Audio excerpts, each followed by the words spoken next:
Assalamualaikum warahmatullahi wabarakatuh. Bismillahirrahmanirrahim. Kali ini saya akan menjelaskan tentang ilmu nahwu sesuai dengan nazam yang ada di kitab Alfiyah Ibnu Malik.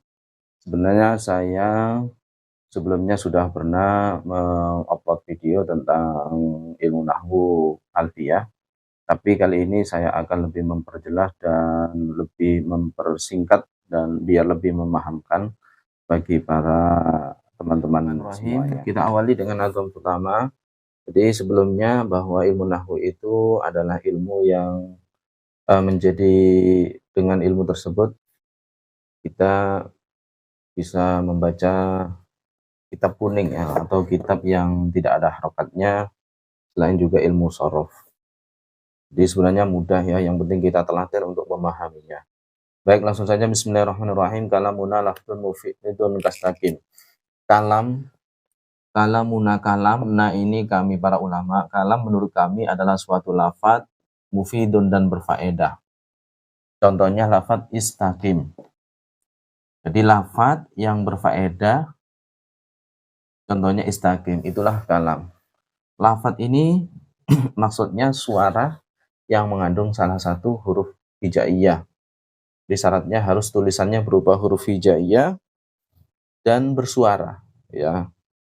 Baik di situ secara nyata seperti Zaidun, ini tulisannya nyata, atau takdiri, kira-kira seperti domir yang ada di dalam lafadz koma ini menyimpan domir yang tidak terlihat.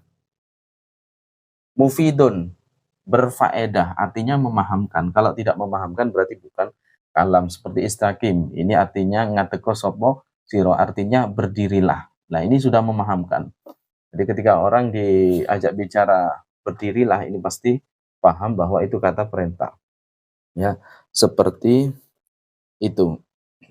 Kemudian jadi mufid itu berfaedah yang sempurna, sehingga orang yang diajak bicara ini tidak bertanya lagi. Di samping mufid juga murokab, tersusun minimal dari 2 lafadz, ya. Jadi termasuk kategori mufid ini harus murokab, tidak boleh cuma satu, ya. Jadi makanya kalau lafadz ini harus lafadz berbeda dengan cuma tulisan saja. Ini bukan lafadz.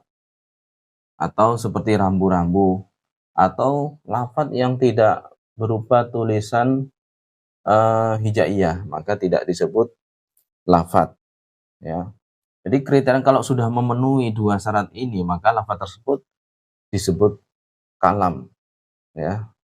Jadi berfaedah dan lafadz. Kemudian sudah dikatakan tadi mufid ini mencakup murokab. Kalau cuma satu lafadz seperti ini Zaidun, ya, ini bukan disebut mufid. Jadi ada seseorang berkata pada yang diajak ngomong, "Hei Zaid," pasti tidak akan paham karena cuma satu lafadz. Jadi minimal ada 2 lafadz, ya. Wal murakkab al-idhafi nahu lam Zaidin. Dan juga pengecualian dari mufid atau dari murakkab sendiri adalah murakkab yang idhafi. Murakkab idhafi itu sandaran mudhaf ilaih. Contohnya ulamu Zaidin, ini bukan termasuk mufid. Ya, ini tarkib idhafi, ini mudhaf ilaih. Karena tidak akan memahamkan, ya, pembantunya Zaid. Misalnya ada orang diajak bicara, pembantunya Zaid, pasti tidak akan paham. Memang kenapa dengan pembantunya Zaid? Jadi tidak akan memahamkan. Ya. Kemudian pengecualian dari musnad lagi, yakni ya dari mufid, ya, pengecualian dari mufid yakni isnad maklum, yakni target isnadi yang dampaknya sudah diketahui. Al-ma'lum madluluhu. Seperti an-naru haratun. An-naru haratun.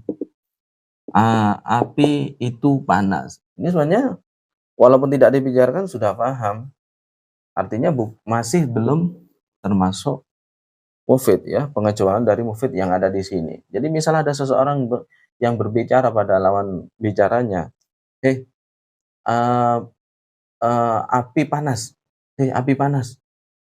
Nah ini kan Masih belum memahamkan, artinya walaupun tidak dibicarakan, sudah tahu, emang kenapa dengan api panas? Jadi seperti itu, ya. Jadi dampaknya yang sudah benar-benar diketahui seperti api panas, apalagi es dingin, nah itu pengecualian daripada murakab, ya.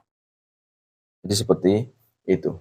Kemudian selanjutnya wasmun wa fi'lun summa harfu lil kalim. Murad selanjutnya bahwa kalim, ya, kalimat isim, kalimat isim, kalimat fi'il, kemudian kalimat huruf jadi kumpul satu kalimat maka disebut kalim, ya. Contohnya in koma zaidun.